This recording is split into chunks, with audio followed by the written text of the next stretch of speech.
Unfortunately, Igbos in Lagos have resorted to begging. And honestly, it's not supposed to be so. If we have proper judicial system, why would anybody beg for anything? It's not supposed to be so. But unfortunately, they have resorted to begging, calling the president to intervene. In fact, begging the president to beg on their behalf to the Lagos state government to stop demolishing Igbo properties. You know, I do not want to believe they are specifically targeting Igbo's properties in Lagos. I don't want to believe that kind of talk. But then again, if you check some statement coming from some Igbo stakeholders, in fact, Ben Kalu, who is the deputy of National Assembly, has outrightly, publicly begged Tinubu to prevent demolition of Igbo houses in Lagos. So that's to tell us in a serious matter. Don't be small matter. To be sincere, that's to tell you it's a real serious issue. Here's the video of him begging.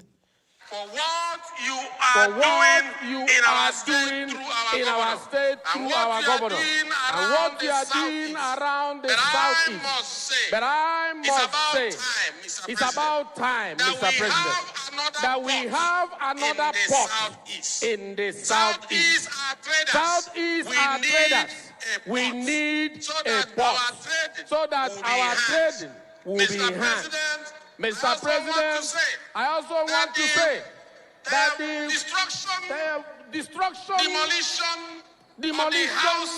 of the houses, of our brothers in Lagos makes our heart bleed.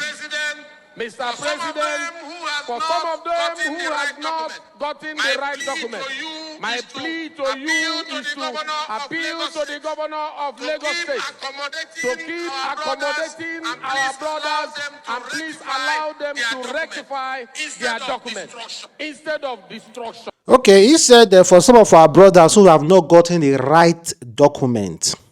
So that's to say, it be like say Lagos State is within their law, within the law of the federal government to destroy or demolish any property because of lack of evidence, lack of papers. But there is where they say temper justice with mercy. Yes, there are talk like that. They'll say, please, I beg. We know say you are right, but temper justice with mercy. That is exactly what the Igbos, the deputy speaker of the National Assembly is telling Tinubu. So to all my Igbos brother, brothers and sister, is it right to beg, to apologize, to ask the Igbo, the president to intervene? Because we have a lot of buildings that have been demolished, offices in main cities, magnificent buildings everywhere that have been. Zumbambadiwe Road on Victoria. Finally, the Lagos state government has reportedly renamed the popular Ozumbambadiwe Road on Victoria Island to a Yoruba name. And many Yoruba ethnic jingoists are gambolling in glee. This wasn't the first time. A fortnight ago, Charlie Boy bus stop was suddenly renamed Olamide's bus stop. Several other streets, roads, landmarks in Bariga, Ifelodun local government areas bearing Igbo names were quietly erased and replaced with Yoruba words. To many observers, these actions are not just routine branding. They are signs of hostility. They are part of a bigger plan, a subtle yet deliberate move to push Igbos out of relevance in Lagos. Then what would the Igbos do? Nothing.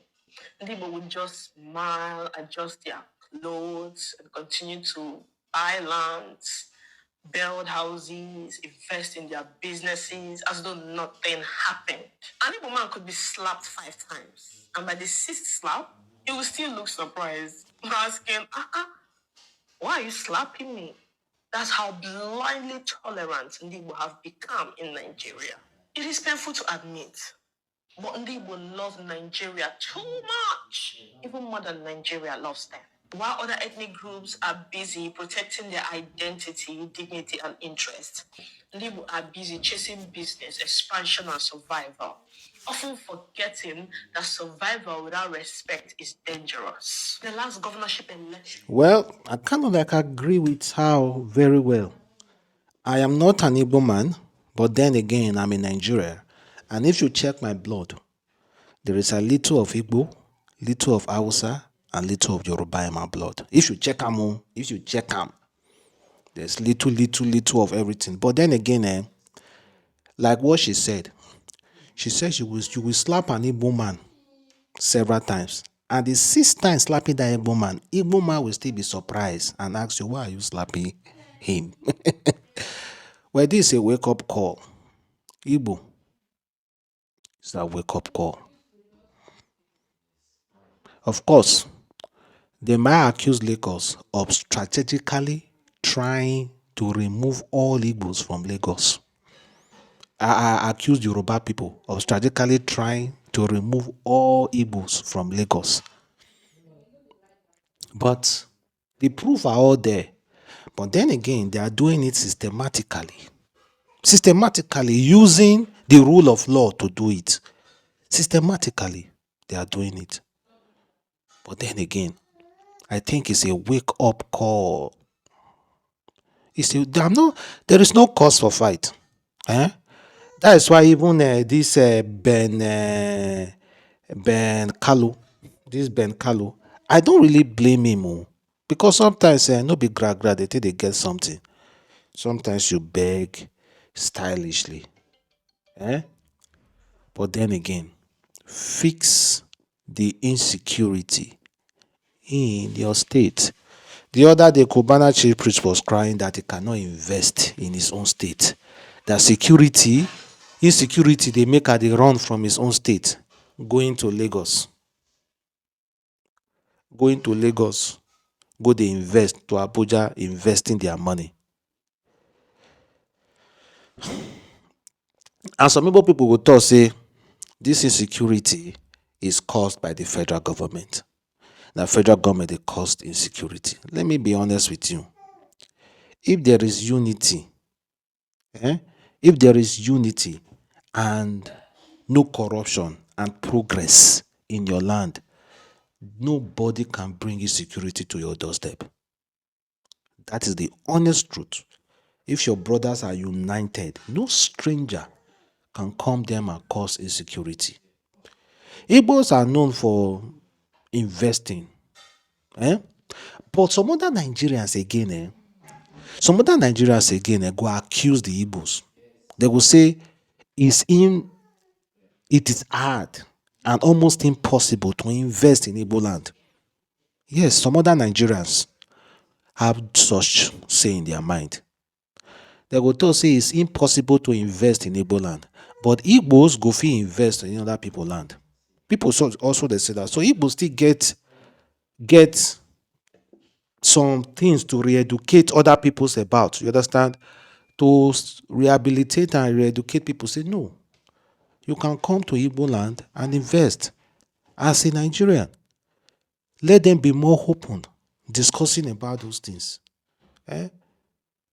I've seen one of my friend. You guys know him, local man. Local man went to Igbo land to do business. They almost kill and there. True story.